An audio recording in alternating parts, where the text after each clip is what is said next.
Good Friday to everybody. Thanks for clicking on to today's European Outlook. It's the final one of the working week once again. We've just about reached another weekend, and it's a busy weekend coming up. We've got the Tropical Outlook as usual on Saturday, and also as usual, we've got the live stream at 4 p.m. I hope you can join me for that. Hope you also had the chance to have a look at yesterday's what I would like to consider an honest opinion with regards to the summer forecast. Based on what we've seen so far this summer, June was a pretty good month. I think an 8.5 out of 10 is a reasonably good score based on everything that's taken place and based on what was forecast. And July, there is elements of inaccuracy with regards to the cool anomaly that we've built up so far this month. We're approaching the midpoint of summer, and I thought yesterday was a good point to look back at the first half of summer and score that against the forecast. So if you haven't already done so, hit that like button and subscribe to the channel as well. I do try to provide a unique, unbiased and unhyped content here on Vogan Weather on YouTube. So let's get right into it. This is the CDAS 0.5 data for up until Friday the 12th of July now, and we are continuing to ride this cool, anomalous July. And this is an interesting tweet here by Willie Mossop, who is an ex-Met Office man based in the Northwest Highlands, and this is a very interesting graphic. A little bit hard to see, I appreciate that. But you can see here, this is essentially days above 25 Celsius for the period between the 1st through the 11th of July. And you can see here that there's very, very few days above 25, even across France, the Low Countries. Look at Germany. This is quite a remarkable map, actually, given the trend that we've seen over recent years. My forecast, as I said yesterday, was based upon low pressure dominating the northwest, higher pressure dominating the southeast, and a bit of a split in between. Now, that was the fundamental idea for the June through August period. And in a sense, the upper air pattern is behaving the way I thought it would. What I did not see was how cool the summer would be. And, you look back at last summer, we had the record-breaking warm June. July and August was pretty wet and not that far off average in terms of the temperature.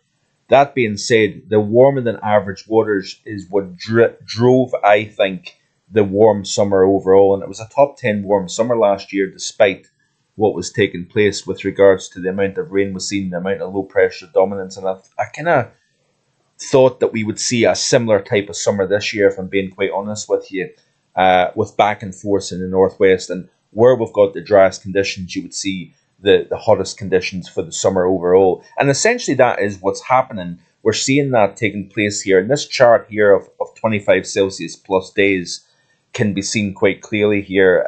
This is obviously only incorporating an 11-day period. It'd be interesting to see this for the whole summer so far. But generally speaking, the heat is going where I thought it would. The low pressure and disappointing conditions is also hanging around the northwest of the continent as expected. Now, this is also tying in with the transition between an El Nino and a La Nina, and I know that La Nina has been quite slow to kind of progress this year, but based on SSTs and other aspects here, it's generally behaving the way I thought it would, with lower pressure in the west, higher pressure in the east of the continent here. And obviously we continue to strive. This is the drought index monitor, by the way, here. So this is the drought indicator seen by Copernicus. I think this is the end of May. I would like to have seen a chart here that's a little bit more up to date, but this is the drought areas. And you notice here that we are drying things out across the northern UK and also Northern Ireland and parts of the Republic. England and Wales largely okay. Much of Central and Western Europe okay, away from Spain and Portugal, if you notice here. Scandinavia reasonably dry, but it's that eastern half of the continent that is running rather dry. And obviously this is a naturally dry time of the year, but all the thunderstorm activity, all the unsettled low pressure dominance through May and June, and even into the first half of July, has really helped out Central Europe, and the the big rivers in Central Europe here with trade and whatnot. We obviously only a couple of years ago we're talking about the Rhine, the Danube running at near record breaking levels, not being able to get freight moving through these river systems, and thankfully that is certainly not an issue this summer. But also the atmosphere is responding to this drought conditions over the far east of the continent, and I think lower pressure is responding. The combination between the sea surface temperature anomalies over the North Atlantic and the wet spring, I think, has been having significant effect on not only the atmospheric pressure but also the temperatures themselves being somewhat subdued. So anyway, this is the GFS 500 millibar geopotential heights and anomalies. This is the hourly base. Rather than looking at an average over a 5-day period, I thought it would be interesting just today to look at the overall. Blues obviously represent lower than average heights. The orangey reds represent above average heights. And at the moment here, we've got low pressure kind of largely dominating the UK pattern. But you notice here as we go into the weekend itself, this is actually going back the way, unfortunately. But anyway, this is now, and we've got low pressure trapped underneath quite a large area of higher pressure that's now starting to build in, especially the north and northwest of the UK here. You notice that we're trapping these areas of low pressure, one piece over the North Sea and another out over the North Atlantic here. But higher pressure is dominating the central and eastern portion of the continent. So we're driving a lot of heat, as per usual, through Italy, into the Balkans, western portions of Turkey, and up the eastern side of the continent. These areas of low pressure continue to push, fresher Atlantic air in across the southern UK, Ireland, and into even parts of northern Iberia and France and the Low Countries and Germany as well.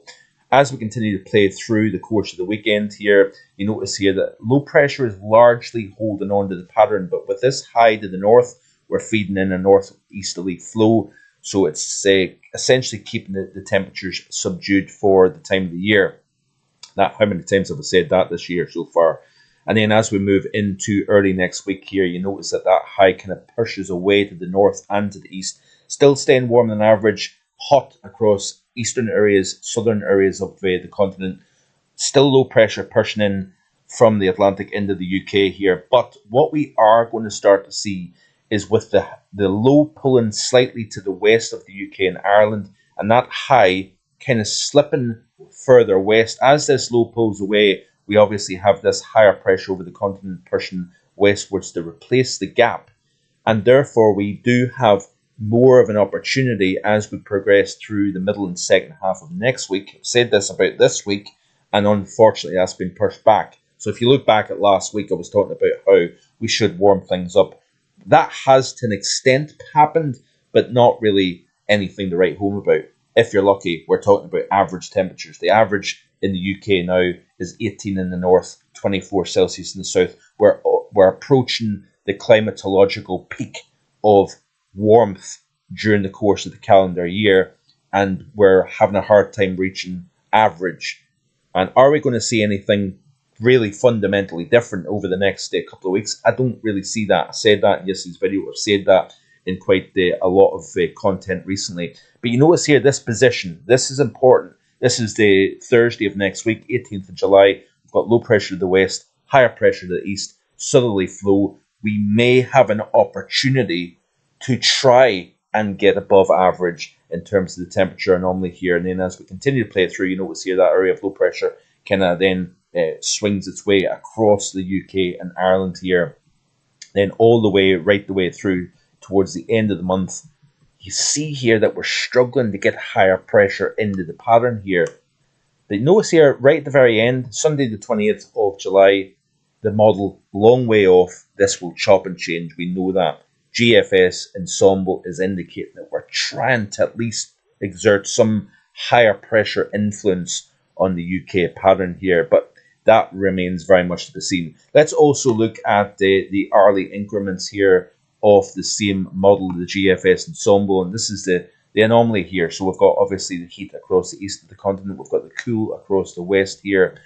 And as we play through, essentially what we're doing is we're searching for something a little bit warmer. Some of those, positive colours starting to kind of move into the UK and Ireland. And you notice here that as we play right the way through the course of the weekend here, yeah, we've got a few areas that are seeing above average, especially if you've got some sunshine. We may scrape 20 Celsius, for example, in the north, maybe even low 20s if you're lucky.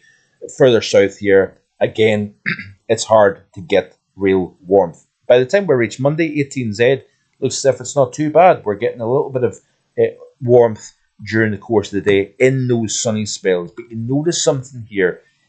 We're not managing to pull these, oranges and reds and positive colours bodily over the UK in a sustained fashion here. There is a flirt with something a little bit warmer towards the end of next week, I must say, based on the fact that we've got the low to the west, high to the east, southerly flow in the sunshine. We should warm things up.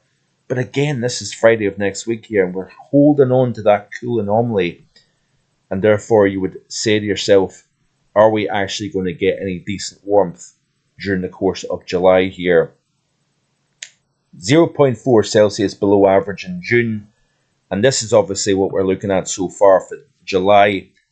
And my hunch would be that we would somehow get a similar type of thing going on in this month compared to what we've seen last month. Remember, we had a flirt with some heat with 2 days in a row of 30 Celsius, 3 days in a row of 28 plus. The north of the UK did get a day or two of 26, 27 Celsius. That being said, however, it was very short-lived, and my opinion would be that we maintain what we've already seen. The pattern is repeating itself, and I don't see anything significant globally to change this rut that we're in at the moment here. So we're just going to have to wait and see what happens. But anyway, we continue to search for summer. That search will continue, I think. We will have something a little bit more closer to average over the next week or so here, but no heat wave on offer, I'm afraid, at the moment here. So we're just going to have to hang fire. I feel as if I'm ending each video pretty much on the same note here. Did happen to notice here that let's have a quick look actually at Meteoseal current temperatures, because we're talking about some interesting warmth up across Iceland. So northeastern Iceland would be the place to be if you're in the north of, or generally the UK as a whole. We're seeing a temperature of 23 Celsius. So I think the temperature did, what was the maximum so far today according to the Meteoseal? So 23.1 Celsius on the northeast coast of Iceland. These are the current temperatures across the continent. So we've got that fresh air across the UK, Ireland here, no surprise there. France, into the central Germany as well. We're talking about temperatures probably approaching average across central and southern Germany. Low countries are pretty cool, 14s and 15s only this afternoon. Temperatures into the mid-30s in parts of Iberia, as you can see here. And it's really the heat, the sustained heat is across Italy, southeast and eastern Europe.